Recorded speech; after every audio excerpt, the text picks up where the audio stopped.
Hey guys, Oblivion here, coming at you with the deck profile on my Oracle of the Sun deck, or my Inca deck, or however you guys want to call it. Basically, this is a very fun deck.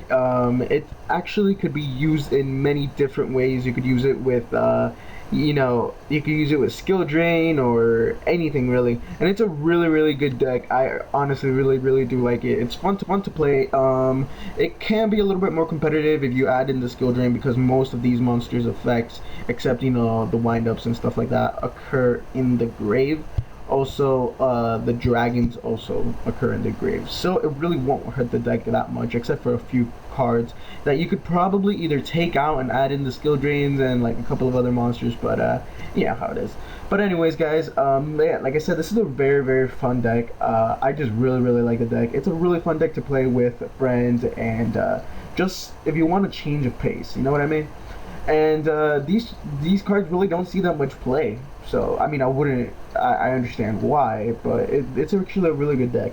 And guys, before I get started with the deck profile, I just want to let you guys know that I'm very sorry for the lack of videos. I will be posting more videos up by the end of the week. I am very sorry. It's just a lot of shit's been going on with my computer, and yeah, I just don't really want to bring bad quality videos to you guys. So hopefully you guys can understand that.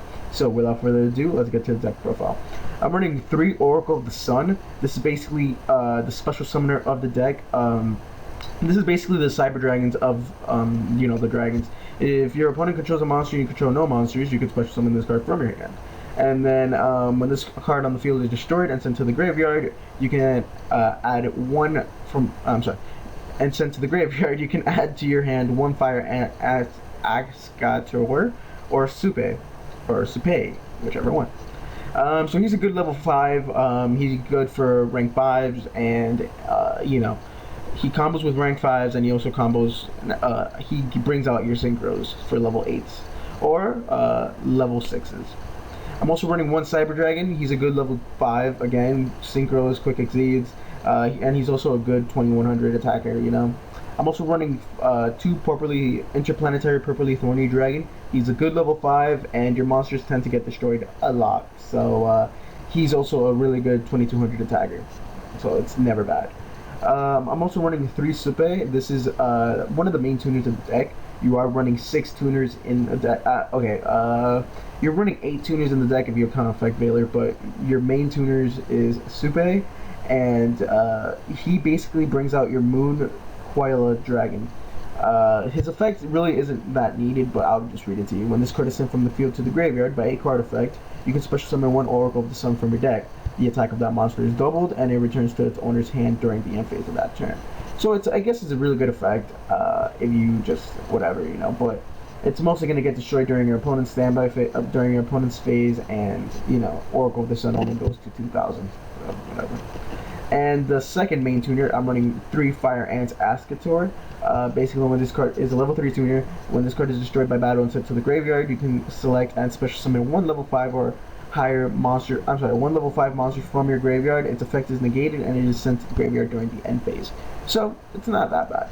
I'm also running kind of like a wind-up engine. This is mostly to get the levels up, because you want something you want your normal summon. You also want a normal summon. So wind-up shark. It's always really good.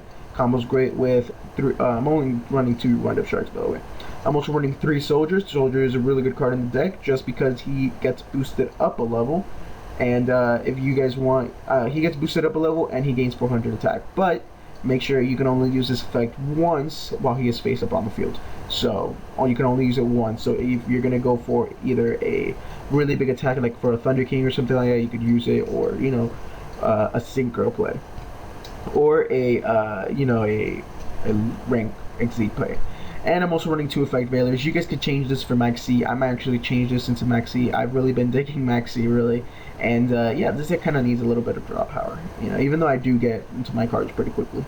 I'm also running 2 Duality, 3 MST, the Holy Trinity, Monster Reborn, Heavy Storm, and Dark Hole. And I'm also running Avarice because you do synchro a lot and you do go through your monsters really fast. For the traps, I'm running 3 Call the Haunted. I'm sorry guys, my freaking mouse was going crazy. The Solemn Brigade, 2 Torrential Tributes, 2 Compulsory, and 2 Bottomless Trap Hole. For the extra deck, I'm running 1 Catastor, 1 Gaia Knight, 2 Moondragon Quila. I love the loop. You always get the loop off. It's basically, if you guys don't know, the loop is, let me just read you. This card requires a Supe and a non-tuner monster, so level 5 and a Supe. When this card is selected as an attack target, gain life points equal to half of the attacking monster's attack. So, it doesn't matter if you Mirror Force, if you deprison, or it doesn't matter. As it gets selected as an attack target, you gain half of the attack. So that's always pretty good. And if this card is destroyed, you can special summon 1 Sun Dragon Inti from your graveyard. So it's a really good card. The only problem that this deck really has is getting banished. That's always a problem. And yeah, that's unfortunately the problem. I'm also running 1 Black Rose for those weird situations that you just have to move the field. 2 Sun Dragon Entei. Basically, when this card is destroyed by battle and sent to the graveyard, destroy the monster that destroyed this card, and inflict damage to your opponent equal to half that monster's attack. If this card on the field is destroyed during the next standby phase, so opponent's turn, you can special summon 1 Moondragon Quila from your graveyard. So you kind of understand the loop. Basically, you either get you either get the Sun Inti first, the Moon Quila, and they just get each other if they're destroyed. And I'm also running a Stardust and a Scrap Dragon, just in case. For the XYZ portion of the deck, I'm running 1 number 39 Utopia, a Maestroke, a Gemini Pearl, a Photon Purple Operative, a Tyrius, and a Adrius. I'm actually changing Tyrius into a Zenmayo because I feel like Zenmayo is a little bit better. Anyways, guys, that's the deck. I know it's a really weird deck. You guys probably don't even see this deck nowadays, but it's a really, really good deck, and hopefully you guys enjoy. And like I said, guys, sorry about the not really posting that much videos, but I promise I'll be back on a roll as soon as I get my new computer. So yeah, guys, it's been Oblivion. Catch you guys later.